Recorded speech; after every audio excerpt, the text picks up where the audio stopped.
శ్రీ గురుభ్యో నమ. హరి ఓం. ఇప్పుడు మీరు చూస్తున్నటువంటిది దుఃఖహరేశ్వరుడు అండి. కాశీఖండంలో చాలా గొప్ప లింగం అండి. దుఃఖహరేశ్వరుడు దుఃఖాన్ని హరిస్తూ వరాలు ప్రసాదించేటువంటి అద్భుతమైనటువంటి శివతత్వం ఈ లింగం అండి. అందరూ కూడా తప్పక చూడండి. ఇది ఎక్కడ అంటే శీతలాగల్లి, శీతలాదేవి గుడికి వెళుతూ ఉంటే మనకి ఆ పక్కనే ఈ యొక్క దేవాలయం నేను చూపించాను కదండి, అలా ఉంటుంది. ప్రతి ఒక్కరూ కూడా ఈ లింగాన్ని దర్శనం చేసుకోవాలి. ఎందుకంటే కాశీ అనేటువంటి పవిత్రమైనటువంటి క్షేత్రంలో శివతత్వం నిండి ఉన్న దేవస్థానాల సమూహారం. కాశీఖండంలో చెప్పబడినటువంటి అనేకమైనటువంటి శివలింగాలలో దుఃఖహరేశ్వరుడు భక్తుల యొక్క అన్ని దుఃఖాలని తొలగించి శాంతి, ఆనందం, ఆయురారోగ్యాలు ప్రసాదించేటువంటి పరమ దైవంగా ప్రసిద్ధి చెందింది. ఈ లింగం యోగశక్తితో కూడినటువంటి శివస్వరూపం. దుఃఖం హరిస్తాడు కాబట్టి దుఃఖహరేశ్వరుడు అన్న నామాన్ని ప్రాచుర్యంలోకి వచ్చింది. దీనికి పూర్వం ఒక పురాణ గాథ కూడా ఉంది. ఆ కథ ఏమిటి ఇప్పుడు మనం తెలుసుకుందాం. పూర్వం కాశీ మండలంలో ధార్మికుడైనటువంటి సోమశర్మ అనేటువంటి బ్రాహ్మణుడు ఉండేవాడు. అతడు పరమ శివభక్తుడు. కానీ జీవితంలో ఎన్నో దుఃఖాలు, కష్టాలు, ఆరోగ్య సమస్యలు అతన్ని బాధిస్తూ ఉండేవి. కుటుంబం అంతా కూడా దారిద్ర్యంతో, బాధలతో నిండిపోయింది. అతడు ఒకానొక సమయంలో విషాదంతో గంగా తీరంలో కూర్చుని రోదిస్తూ భగవంతుణ్ణి ధ్యానించాడు. అప్పుడు ఒక దివ్యజ్యోతి ప్రత్యక్షమైన జ్యోతి నుండి స్వయంగా మహాకాళ భైరవుడు దర్శనమిచ్చి ఈ విధంగా అన్నాడు: సోమశర్మ, శివుడు నిన్ను రక్షించాలనే సంకల్పించావు. నీవు ఈ శ్మశాన ప్రాంతంలో ఉన్న రుద్రరూపలింగాన్ని పూజిస్తే నీ కుటుంబం శాంతి, ఆనందం, సంపూర్ణమైనటువంటి దుఃఖ విముక్తిని కూడా పొందుతుంది అని చెప్పగానే భైరవుడి ఆజ్ఞతో సోమశర్మ అక్కడి నుంచి పూడికలో ఉన్నటువంటి స్వయంభూ శిలలను తవ్విత్రీసి అది ప్రకాశవంతమైనటువంటి లింగం. అదే నేటి దుఃఖహరేశ్వర లింగం మీరు చూస్తున్నటువంటిది. అతడు ప్రతిరోజు బిల్వపత్రాలు, గంగాజలంతో, పుష్పాలతో విపరీతంగా అర్చన చేశాడు భక్తి శ్రద్ధలతో. కొద్ది రోజుల్లో అతడి దారిద్ర్యం అంతా కూడా తొలగిపోయి ఆరోగ్యం అంతా కూడా కుదుటపడి కుటుంబం అంతా కూడా అభివృద్ధి చెందింది.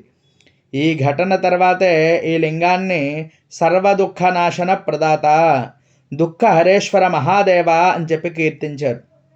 అందువల్లే కాశీఖండం ఈ విధంగా పేర్కొంటోంది: దుఃఖహారకో దేవో దివ్యరూపో మహేశ్వర, యో దృష్ట మాత్రేణ పాపాని దహతి హరహ.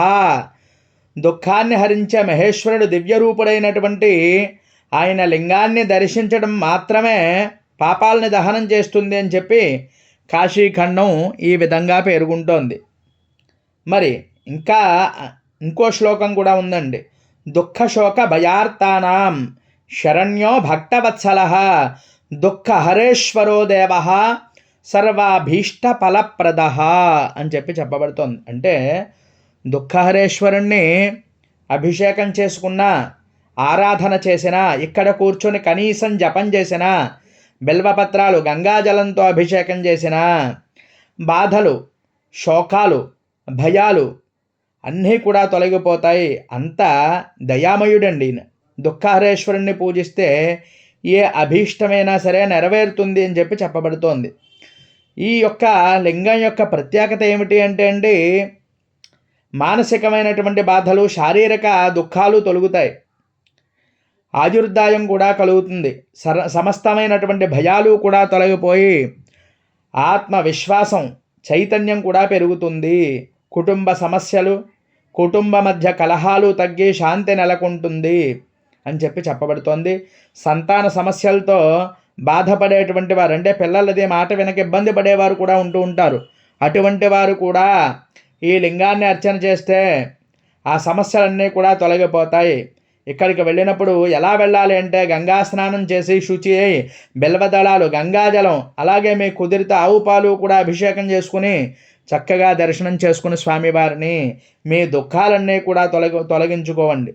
ఇక్కడికి వెళ్ళి దుఃఖహరేశ్వరాయ నమః, సర్వదుఃఖ వినాశాయ శివరూపాయ శంభవే అని చెప్పి కూర్చుని చక్కగా జపాన్ని చేయండి. 108 కానీ కనీసం 11 సరే ఈ జపం చేసినట్లయితే దుఃఖాలని తొలగించేటువంటి అద్భుతమైనటువంటి దర్శనం వల్ల దుఃఖహరేశ్వరుడు పాపాలు, శాంతి, అలాగే ఆరోగ్యం, ఆనందం కలుగుతుంది అని చెప్పి మరి అనేకమైనటువంటి శాస్త్రాలు చెప్పబడ్డాయి. అటువంటి గొప్ప లింగం అండి.